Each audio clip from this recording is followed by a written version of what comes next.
I never thought the moment that changed my life forever would start with the sound of a breaking glass bottle behind a rundown convenience store. But that's how it happened. That's how I met the woman everyone in my small town spent years whispering about. The woman who, for reasons I still can't fully understand, looked at a 24-year-old nobody like me as if I mattered.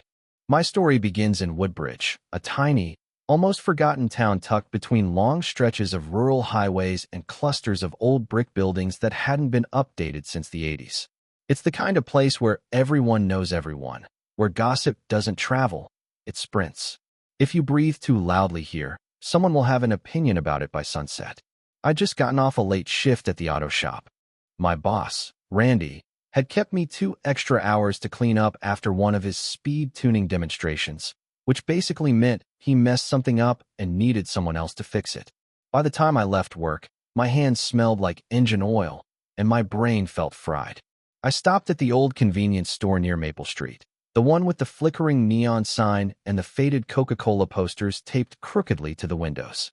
I only needed a cold drink, and maybe something sugary to keep me awake for the drive home. When I walked out of the store, that's when I heard it. A crash, sharp and sudden. I turned toward the noise and saw her. She was standing behind the store, next to the dumpsters, one hand raised mid-motion as if she'd just tossed the empty bottle and misjudged the angle. The bottle had exploded against the asphalt at her feet. And then she looked at me. I swear, for a second I forgot how to breathe. She had this kind of presence, tired, confident, dangerous, beautiful in a way that felt almost unfair. Shoulder-length dark hair, a leather jacket, deep eyes that looked like they'd seen too much. She seemed older than me, but not old, just more shaped by things I couldn't imagine yet. She smirked at me, not embarrassed at all. "Sorry," she said. "Bad aim." Her voice, low, warm, with a hint of sarcasm, hit me harder than the bottle hit the pavement. "It's fine," I managed to reply, trying not to sound like an idiot. "Everything okay?" She shrugged. "Just a long day. Needed to get rid of something." She nudged the broken glass with the toe of her boot. I don't know what made me stay there instead of walking to my car like a normal person. Maybe it was the way she looked at me, like she didn't expect me to judge her. Maybe it was the exhaustion making me bold. Or maybe, deep down, something in me already sensed she would become important. "What's your name?" she asked, stepping closer. "Evan," I said. "You?" "Marissa." I'd heard that name before. Everyone had. The rumors around town painted her as everything from a homewrecker to a lonely divorcee who drinks too much to a woman with a past she should have left somewhere else. But standing in front of me, she didn't look like any of those things. She looked human, complicated, real. There was a silence between us, charged, awkward, but strangely comfortable. She leaned against the wall, pulling out a cigarette she didn't light. "You look young," she said, but not in a condescending way. More like an observation she found interesting. 24, I answered. "You?" She smirked again. "Old enough." That should have been the moment I left. But instead, I asked the dumbest and bravest question possible. "You want company?" She looked at me for a long second. Me, with my oil-stained hands, tired eyes, and no idea what I was inviting myself into. And then she nodded once.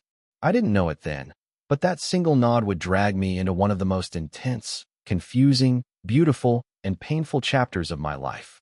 A chapter that still feels unfinished. Marissa didn't say much at first. She just pushed herself off the brick wall, brushing a bit of dust from her jacket as if preparing for something. Maybe for me, maybe for nothing. Either way, she jerked her head toward the side of the building. "Come on," she said. I followed her to a small patch of grass behind the dumpsters, the kind of place only smokers and exhausted night shift workers ever stopped at. The air smelled faintly of damp cardboard and old fryer oil drifting from the diner across the street. Not exactly a romantic setting, but for some reason it felt right. She sat on an overturned milk crate, rested her cigarette between her lips, but still didn't light it. I stayed standing until she glanced at me with this half-amused, half-curious look. "You can sit, you know," she said. "I don't bite." I found an old wooden pallet and sat on the edge of it. It wobbled a bit under my weight. She noticed and let out a soft huff that might have been a laugh. "So," she said, exhaling sharply as if releasing more than just air. "You're Evan, 24, work at the auto shop. What else?" That alone surprised me. People in Woodbridge usually pretended not to know things, even when they absolutely did. But Marissa didn't play that game. She stated it plainly, without shame or gossip in her voice. Yeah, I said. Been working there a couple years. Randy's still screaming at everyone like he's running NASA? She asked. I laughed. Too loud maybe, but it eased some of the tension in my shoulders. Worse, he's convinced every car that comes in needs a special performance tune, which means I stay late fixing whatever he messes up. Marissa smirked. Sounds about right. The silence that followed wasn't uncomfortable. Actually, it felt grounding, like neither of us needed to fill the space with noise. She finally lit her cigarette, inhaled deeply, and then looked at me through the thin stream of smoke. What are you doing here this late anyway? She asked. Just needed something cold to drink. And why stay to talk to me? Her tone didn't accuse. It invited. I swallowed. I don't know. I guess you look like you needed someone to talk to too. She blinked slowly, and something in her expression softened, barely noticeable, but definitely there. It felt like I had said the right thing without knowing what the right thing was. You're honest, she said. I guess. No, she insisted. Most guys your age try too hard. They brag. They pretend. You're not doing that. I don't have much to brag about. She tilted her head, studying me. That's exactly why, she said, and for the first time, I saw a flicker of something vulnerable in her eyes. You're not trying to impress me. I didn't know what to say to that. It felt like she was peeling off a layer of armor I didn't even realize I had on. Before I could reply, she tapped Ash onto the pavement and said, Walk me home. Now, let me explain something. Woodbridge at night is dead. Nothing moves except the occasional raccoon or pickup truck speeding on the highway. Walking a woman home here isn't some romantic gesture. It's unusual, but I nodded without hesitation. We left the convenience store lot, crossed Maple Street, and took the long sidewalk that curved toward the older part of town. The streetlights there flickered weakly, and the houses ranged from charmingly old to possibly haunted. Marissa walked slowly, hands in her jacket pockets, shoulders slightly tense. I stayed beside her, careful not to crowd. You don't have to stay the whole way, she muttered at one point. I want to. She didn't reply, but the way her pace slowed just a little made me think she didn't mind. When we reached her street, a narrow, quiet road lined with tall maple trees, she finally stopped. Her house was a small, two-story place with dim porch lights and a sagging fence. It wasn't run down, just tired. Marissa turned to me and said, You're different from what I expected. What did you expect? She hesitated, then answered, Trouble, or someone who only wanted one thing. And what do you think I want? Her eyes stayed on mine. Too steady, too deep. I don't know yet, she said. But you can come by tomorrow night if you want. Same place behind the store. My heart thumped hard enough to feel in my throat. Okay, I said. She nodded once, then turned and walked toward her door. I waited until she went inside before heading back. I didn't know it then, but that tomorrow night would become the first of many, and each one would pull me deeper into a story I was completely unprepared for. I spent the whole next day trying not to think about her, and failing miserably. Every time I wiped grease off a wrench, I remembered the way she looked through cigarette smoke. Every time I heard Randy yelling in the background, I'd hear her low, calm voice asking why I stayed to talk to her. And every time I glanced at the clock, it felt like time moved slower just to torture me. By 7 p.m., I'd showered, changed into a clean shirt, and tried 3 different hair products before giving up and leaving the house. I hated how much effort I was putting into this. I wasn't that guy, the type who got nervous before seeing someone. But Marissa had a way of getting under my skin without even being there. I walked to the convenience store. The sky was painted with streaks of pink and orange from the setting sun, and the quiet of Woodbridge felt heavier than usual. I rounded the corner toward the back of the store, and she was already there. Same leather jacket, same ghost of a smirk, but this time she wasn't leaning on the wall. She was looking up at the sky, arms crossed, thoughtful in a way that made her seem somewhere far away. You're early, she said without looking at me. I swallowed. You too. I didn't feel like waiting at home. Her voice carried something I couldn't name. Restlessness, maybe, or loneliness. She finally turned to face me, and for the first time, I noticed the faint traces of fatigue beneath her eyes. Not the kind you get from a sleepless night. The kind you get from years of trying to hold yourself together. Rough day? I asked. No rougher than usual. She shrugged. But you showed up. That's something. She motioned for me to sit next to her on a low concrete ledge near the dumpsters. It wasn't glamorous, but with her there, it didn't matter. She held a small paper bag and pulled out 2 canned drinks. Cheap ones, the kind everyone in town pretended not to buy. She tossed one to me. Figured you'd need this. I cracked the can open. Thank you. We sat in silence for a moment, sipping quietly. The air was cool, and the hum of the store's old ventilation unit filled the background. Finally, she nudged me lightly with her elbow. So, Evan, you always this quiet? Only when I'm trying not to say something stupid. She smirked. Say it anyway. I hesitated, then, I'm glad you wanted to see me again. Her smirk faded into something softer. Me too. I hadn't expected that.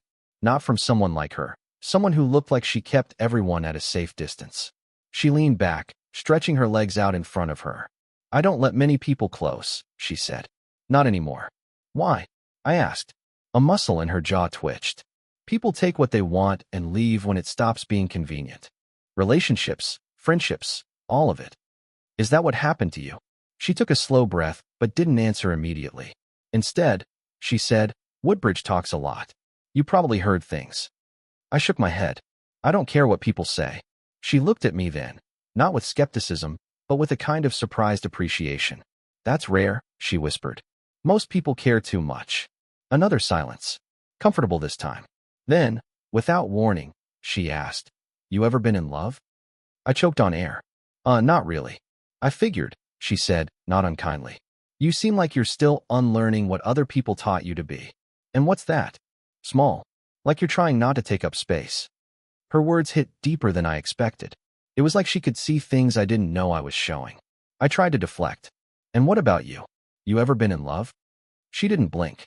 Once. And I paid for it. I waited, thinking she'd elaborate. She didn't. Instead, she finished her drink, tossed the empty can into a recycling bin with perfect aim, and stood up. Walk with me, she said. We took the same sidewalk as the night before, but this time she walked closer, close enough that her shoulder brushed mine occasionally. Each time it did, something tightened in my chest. When we reached her street, she stopped again, but instead of turning toward her door, she looked at me with something like hesitation. Do you want to come in for a minute? She asked quietly. Just to talk. A normal question. But my heartbeat reacted like she'd asked me to decide the rest of my life. Yeah, I said. I do. She nodded once, opened the creaky gate, and led me toward her porch.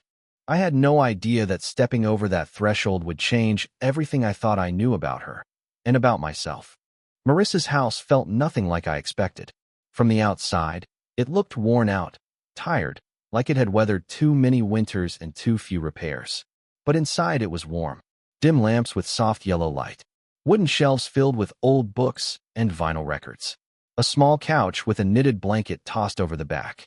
A faint smell of coffee and sandalwood. It felt lived in. Safe. Personal in a way that made me suddenly aware I was stepping into someone's real life, not just their surface. Sorry about the mess, she said, even though there wasn't any. Didn't think I'd have company. I stepped inside slowly.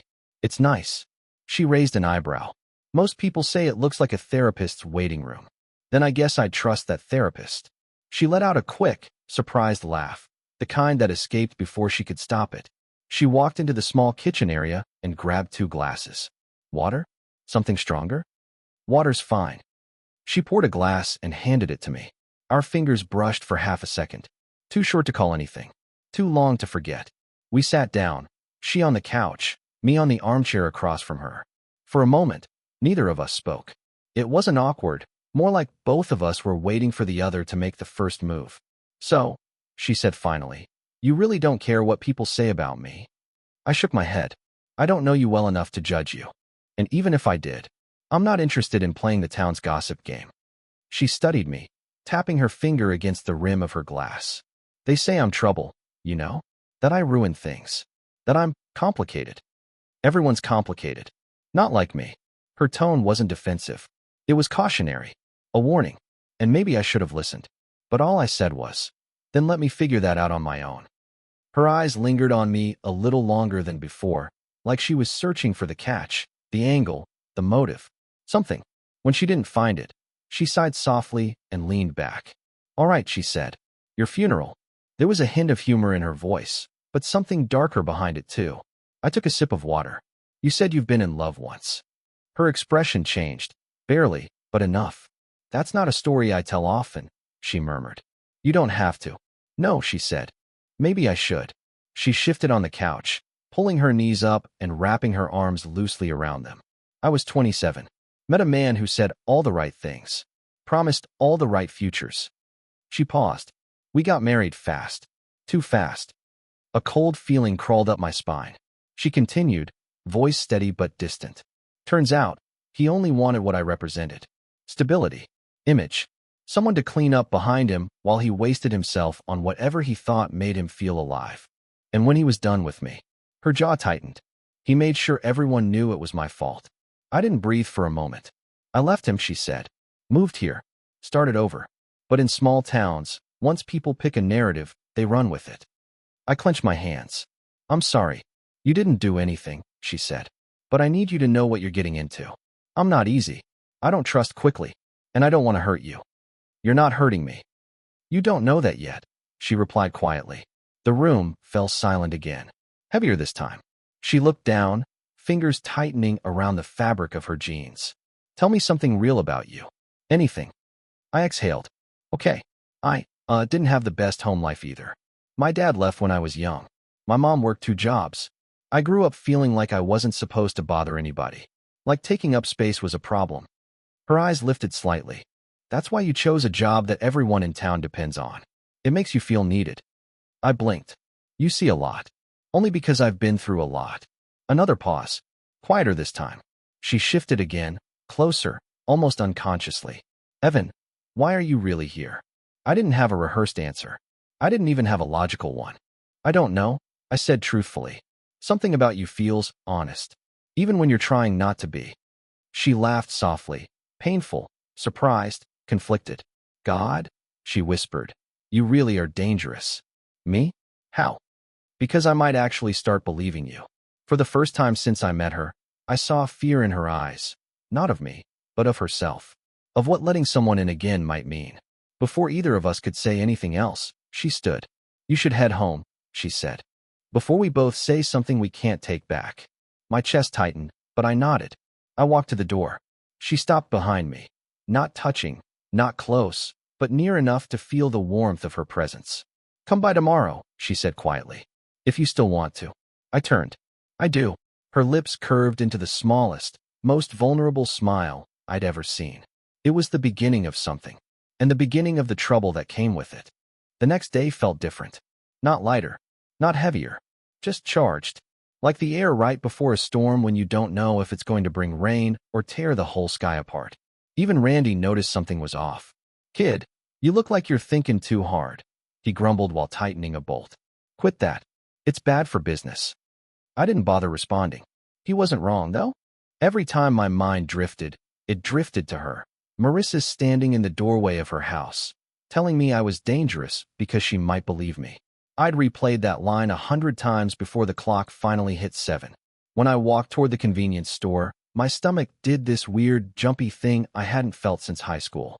I expected to find her behind the building again, cigarette in hand, leaning on the wall like she owned the place. But she wasn't there. The alley was empty. Dark. Cold. My chest tightened, not in a dramatic, cinematic way, just a quiet, sinking way. Like maybe I'd misunderstood everything. Maybe last night had meant something only to me. But then I heard her voice. Over here. She was sitting on the curb near the back entrance, legs crossed, elbows on her knees, looking out at the quiet street like she'd been waiting longer than she'd admit. I walked over and sat beside her. Thought you weren't coming. She shot me a crooked smirk. Please. If anyone's running from this, it's you. She wasn't wrong. And she knew it. Tonight felt different between us. Less guarded, but more intense. Like the honesty from the night before had left us exposed in ways neither of us really understood. She pulled her jacket tighter. Tell me something else about you.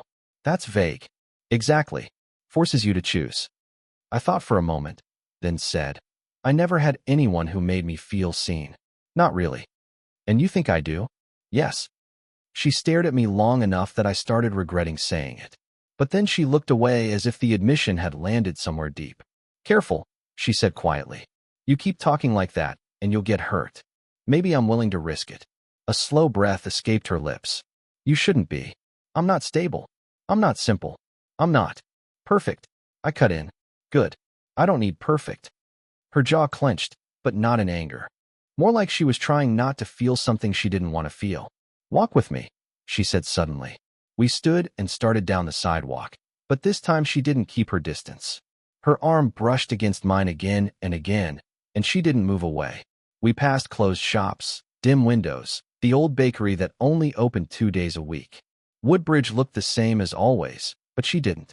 Tonight she felt closer, sharper, like she was choosing to let me in, piece by piece, even if it terrified her.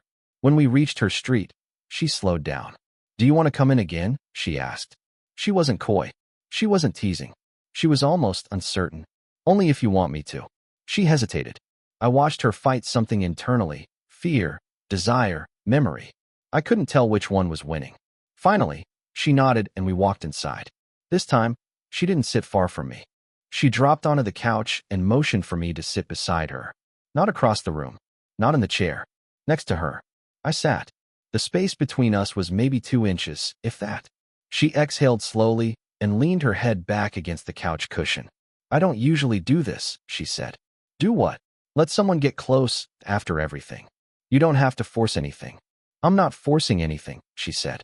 That's the problem. Her hand twitched slightly. Not reaching for me. Just there. I took a quiet breath. I like being here. I know. You do? You wear everything on your face, Evan. Her voice softened. You don't know how to hide yet. That's what scares me. Why? Because people like you get hurt by people like me. I shook my head. You're not going to hurt me. She let out a shaky laugh. You have no idea what I'm capable of. Then show me, I said. Not the walls. Not the rumors. You. For a long moment, she didn't move. Didn't speak. Just stared at me with something raw and vulnerable and dangerous. Then, very slowly, she leaned forward, resting her forehead lightly against mine. Her breath warmed my lips. Her voice was almost a whisper. Don't make me regret this. I won't. Her fingers grazed my jaw, trembling just slightly. And then she kissed me. Soft. Careful. Testing.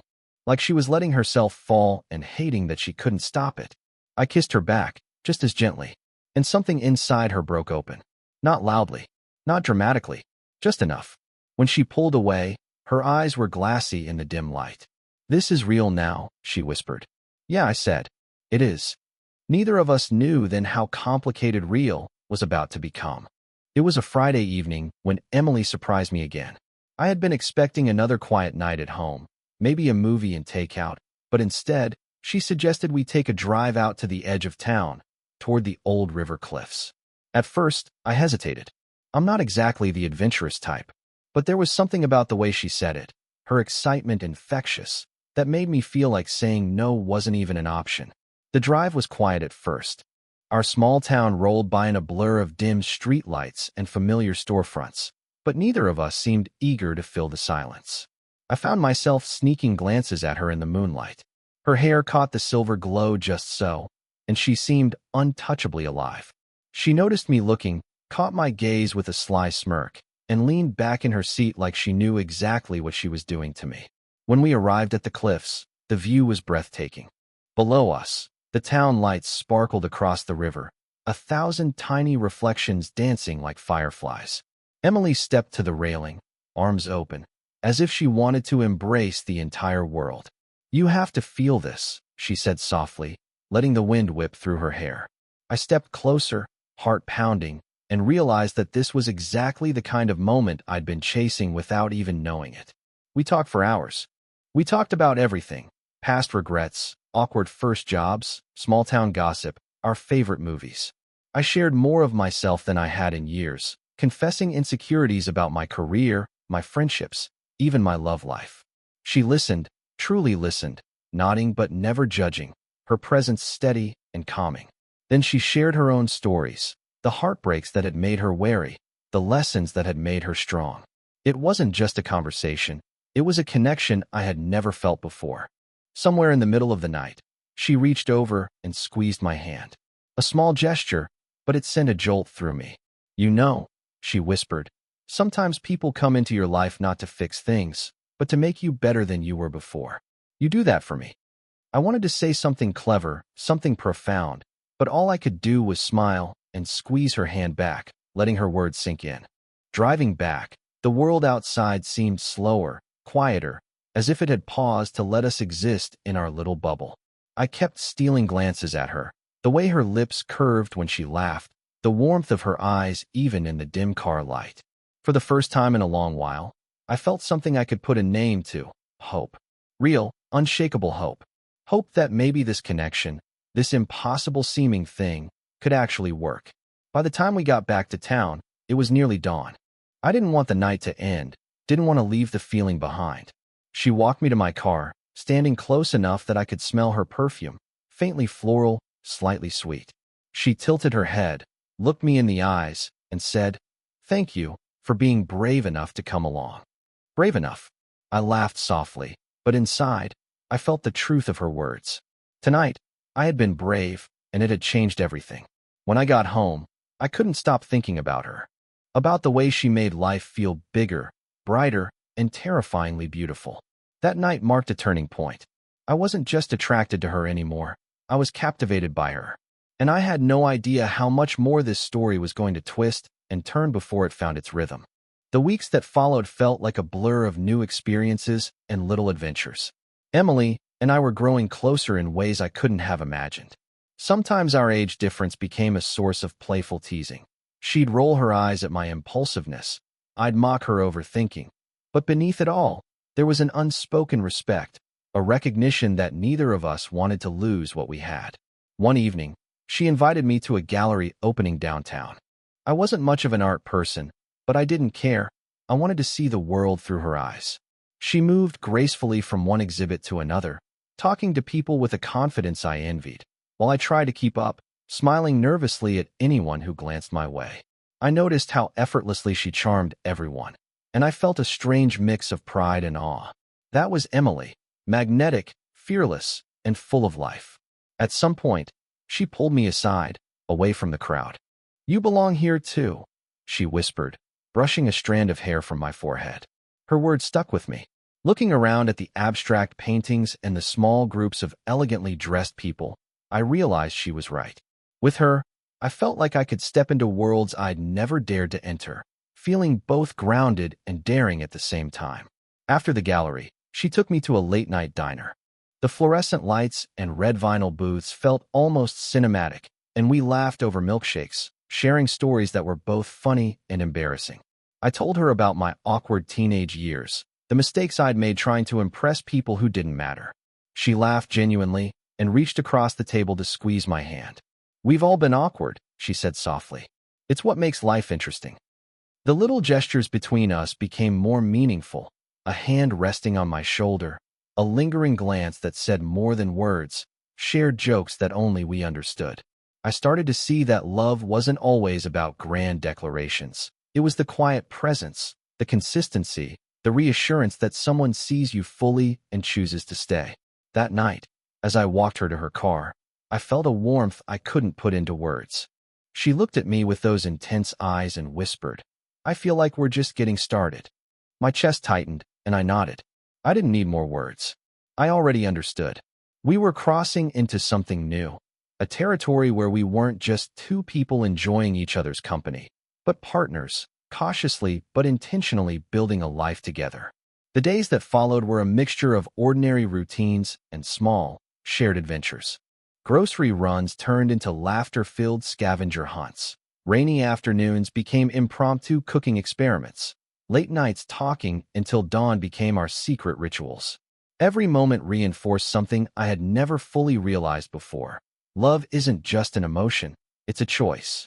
And with Emily, it was a choice I wanted to make every single day. Even small conflicts no longer scared me. Arguments about trivial things, what movie to watch, where to eat, were tempered with laughter and compromise.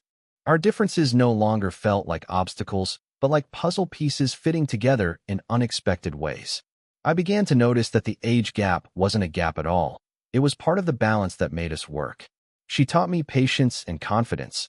I reminded her how to embrace spontaneity and fun. By the time the snow fell that winter, Our relationship had solidified into something steady, tangible, and real. I didn't just want her in my life. I wanted her alongside me, navigating every twist and turn together. And somehow, against all odds and expectations, it felt like we were exactly where we were meant to be.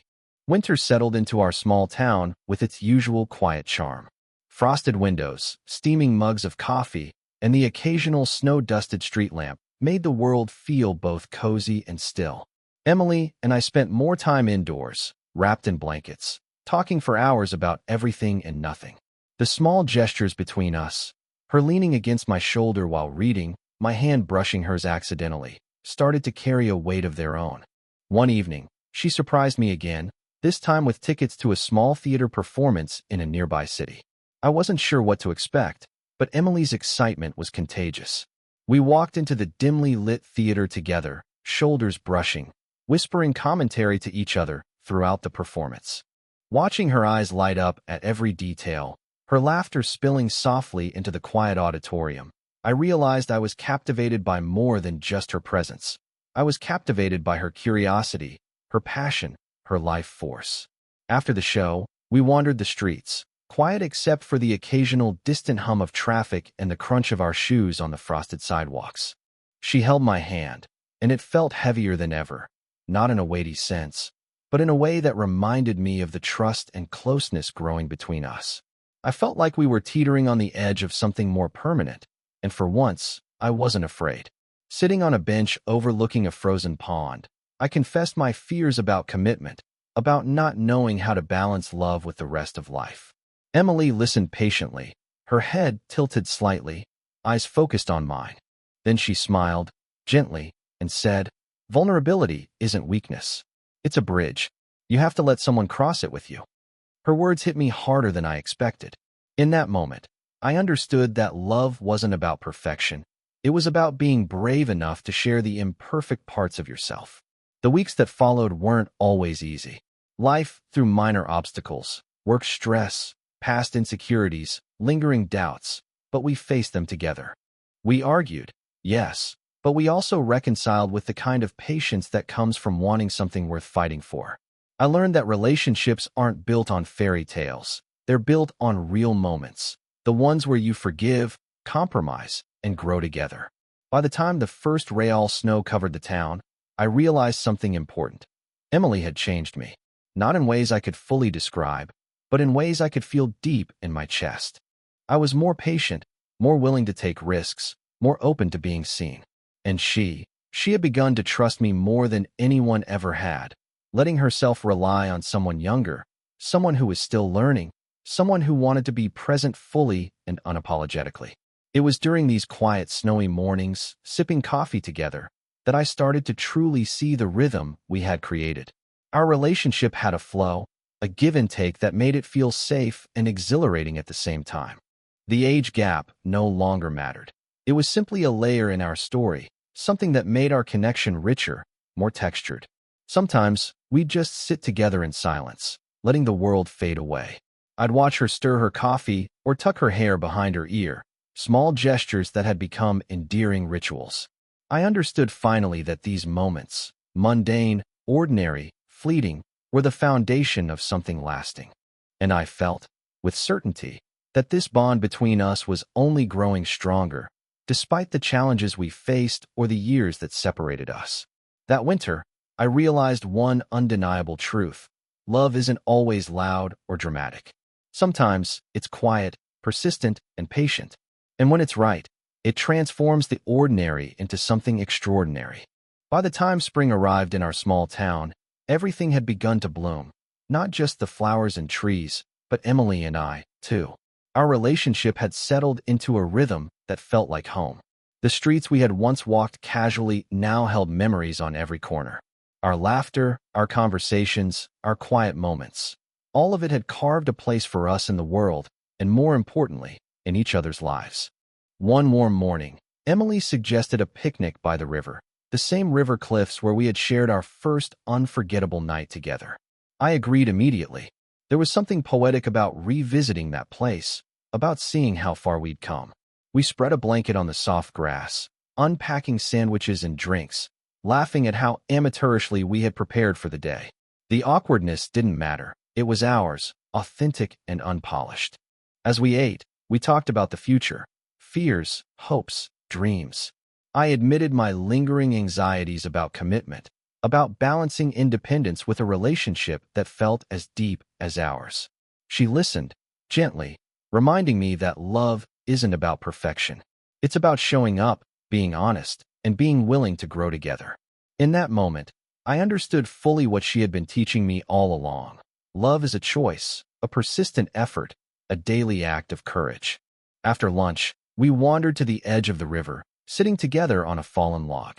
The sun cast a golden glow across the water, and I felt a calmness that was almost dizzying. Emily leaned her head on my shoulder, and I realized I had never felt more at peace. I didn't just want her in my life. I wanted her alongside me, as a partner, as a confidant, as someone I could navigate the complexities of life with. We sat there in comfortable silence for what felt like hours, letting the sounds of the river, the rustle of leaves, and distant birdsong fill the space between us. I watched her smile in the sunlight, and for the first time, I truly understood the depth of what we had built. It wasn't just passion or excitement. It was trust, respect, and the quiet knowledge that we would face life's challenges together. As evening fell, casting long shadows across the riverbank, I felt a profound sense of gratitude. The small town that had once seemed ordinary was now a landscape of memories, of milestones, of moments that had shaped us. Emily and I had navigated obstacles, shared joy and pain, and grown together in ways I never could have predicted. Our age difference no longer mattered. It was simply a part of our story, a layer that enriched the bond we had forged. That night, as we drove back home with the windows down and the warm breeze brushing our faces, I realized something crucial. Love isn't about perfection. It isn't about the number of years or the absence of challenges. It's about presence, vulnerability, and the willingness to let someone in completely. With Emily, I had found that kind of love, a love that inspired me, challenged me, and made me want to be better every day. Later, lying in bed, I thought about the journey we had taken, the late-night drives, gallery openings, snowy mornings, and quiet picnics by the river. Each moment had built on the last, creating something extraordinary from ordinary beginnings. I drifted to sleep feeling certain that this story, our story, was only beginning. And for the first time, I felt ready for whatever came next, as long as it was with her. In the end, it wasn't just about a small-town romance or an age gap. It was about connection, trust, and the bravery to embrace someone fully, flaws and all. And in that, I had found something rare, something I would never let go.